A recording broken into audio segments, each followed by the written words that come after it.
Hi everyone.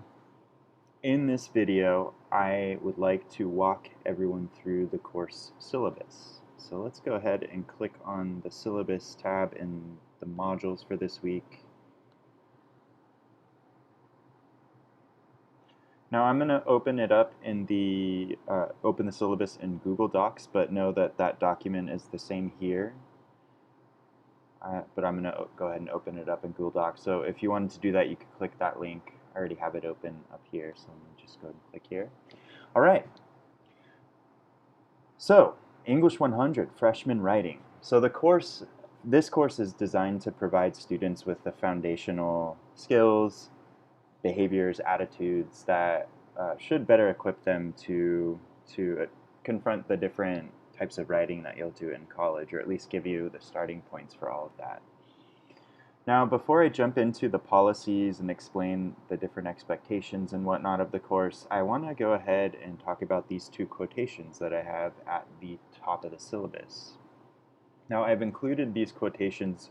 I do this for all of my writing courses because I like the tone that they set. I like the spirit and attitude behind these different quotations because it helps us think about writing in the way that myself and the authors of our textbook, Richard E. Miller and Ann Jurecic, champion in their book, Habits of the Creative Mind. So to do this a little bit more effectively, I want to show y'all just who these people are. So the first one is by a writer whom I greatly admire. Her name is Zadie Smith. And in an essay called Fail Better, she writes this: "The very reason I write is so that I might not sleepwalk through my entire life." Now, the reason I like this statement and I chose to include it at the top of my syllabus, or I continue to include it at the top of my syllabus, is because I like the way that Zadie Smith frames the act of writing here.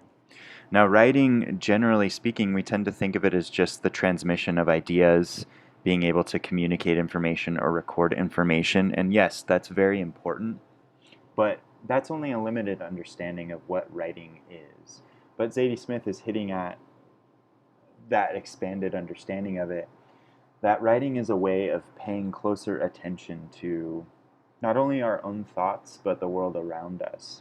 And by being more conscious and aware of our position in the world or the cosmos, and being able to think critically, but really allowing us not to fall into a rut or to just kind of go through our lives in a kind of zombie-like way, sleepwalking, so to speak, right? But writing is a way of paying closer attention to be able to generate more in-depth thoughts about the world around us and what we think about the world, and being able to put those pieces together.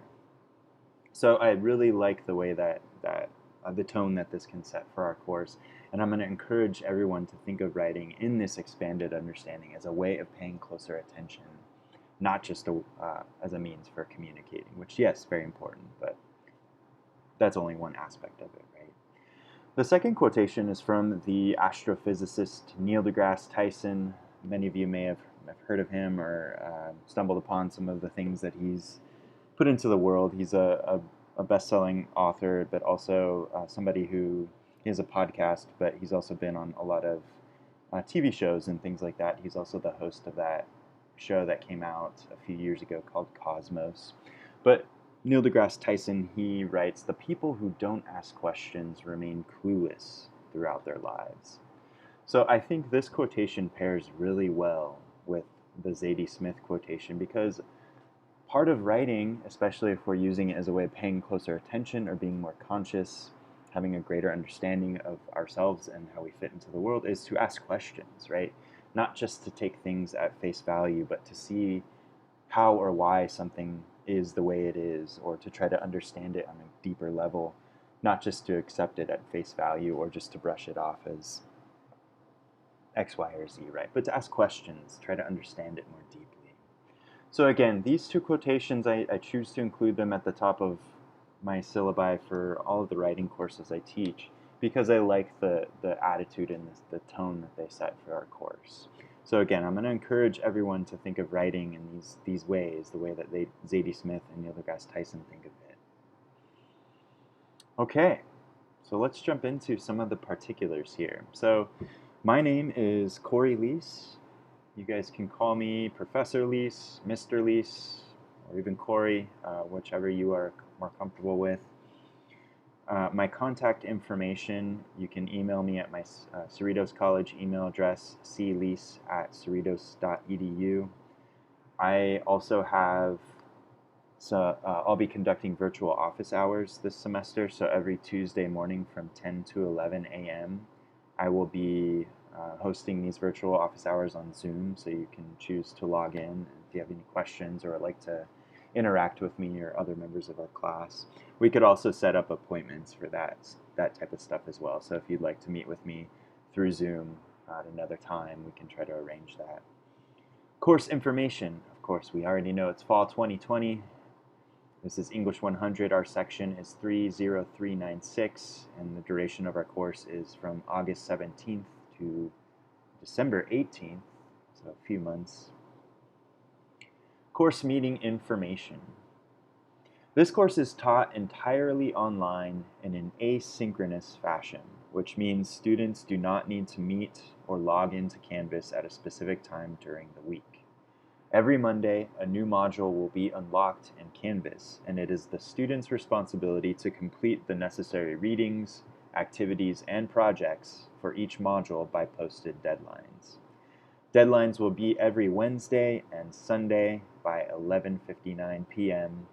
Optional synchronous meetings, virtual office hours, will be held each week where students can interact with the professor, i.e. me, and fellow classmates to ask questions and seek clarification on course material in real time. Students are encouraged to download the Canvas app to their mobile devices for added ease of communication. So this is something I do strongly recommend if you haven't done so already, but to download the Canvas app to your mobile device so that if you're out and about or in a situation where you have access to a computer, you can still log into Canvas and stay up to date with any messages or announcements and things like that. So if you haven't done so already, I recommend doing that. So yes, every week I will release a new module every Monday. So actually it'll be Sunday by midnight, a new module will be released. And we will have, for most weeks, we'll have 2 deadlines each week. So the first deadline will be Wednesday by midnight, and the second deadline will be Sunday by midnight.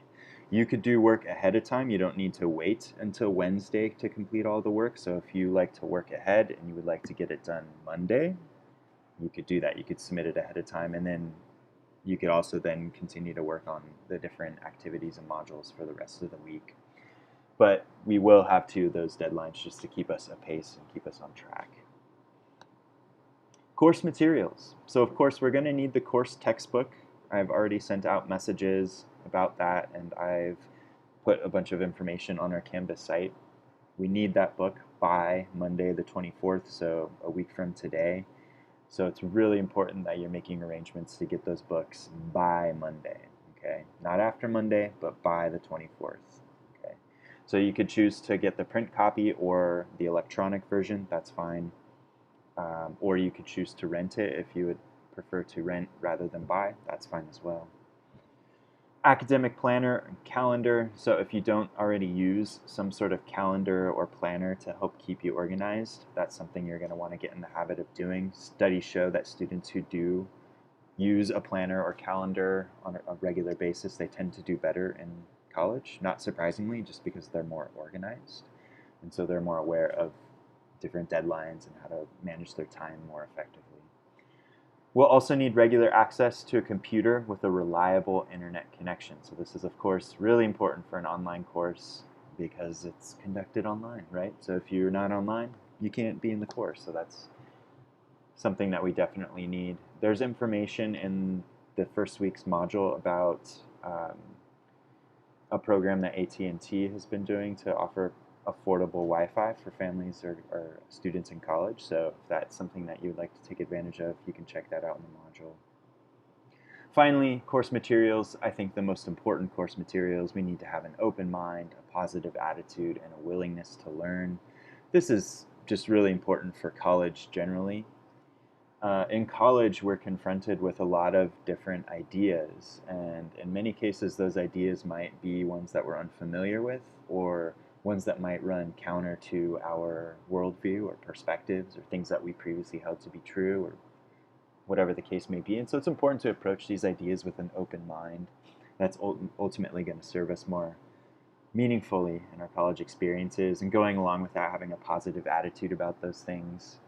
And then, of course, a willingness to learn. So actively seeking knowledge, actively putting forth the effort to gain new knowledge and to make better sense of the material. But these are things that we'll also be working on. So I understand that they're not automatically built in all the time. Course text, I've already talked a little bit about this, but of course, the title of our book is Habits of the Creative Mind. It's the second edition. I want to stress the importance of having the second edition. Edition 1 has been updated, so the second edition just has a lot more content, and it's different than the first book, so it's important that you have edition 2. Here's the ISBN if you'd like to use that to, oh shoot, there we go. Use that to search for the book, but again, I do have links on our Canvas homepage that link directly to the book on some various websites. Again, you can have it in print or electronic format. Either is fine. Personally, I prefer print just because I like to write in my textbooks, and I like to be able to take them outside and to places where I don't have access to the internet. But of course, if you prefer the electronic format, that is fine. It's entirely up to you. But just make sure you have the book. Course description. This course guides students through the writing process to develop expository prose with an emphasis on effective organization and on correctness. It meets transfer requirements at four-year institutions. All of this is to say that this is a class that's going to help us better to use writing as a mode of learning. And the way that we do that is through writing essays and yeah. Student learning outcomes for English 100. These are just what the goals that the college have laid out for this class. So by the time you finish this class, these are things that you will have done. So students write an essay that has a specific purpose in response to specific writing prompts and course assignments. Students write a multi-paragraph essay with specific details, examples, and illustrations to fulfill a purpose. Students demonstrate critical engagement with outside sources. Students write in prose style characterized by clarity, complexity, and variety. Students adhere to the conventions of standard written English in accord with MLA style. Many of you have probably heard of MLA format or been introduced to it. That's something that we'll, of course, be getting better at. So if you're not really sure what MLA format is, don't worry. It's something that we'll learn along the way, or continue to learn about along the way. But again, these are the things that we'll be doing in our class as laid out by Cerritos College. Okay, this video is getting a little long, so I'm going to go ahead and end it now, but I'm going to pick back up in a second video where I'll continue on. So stay tuned for part 2.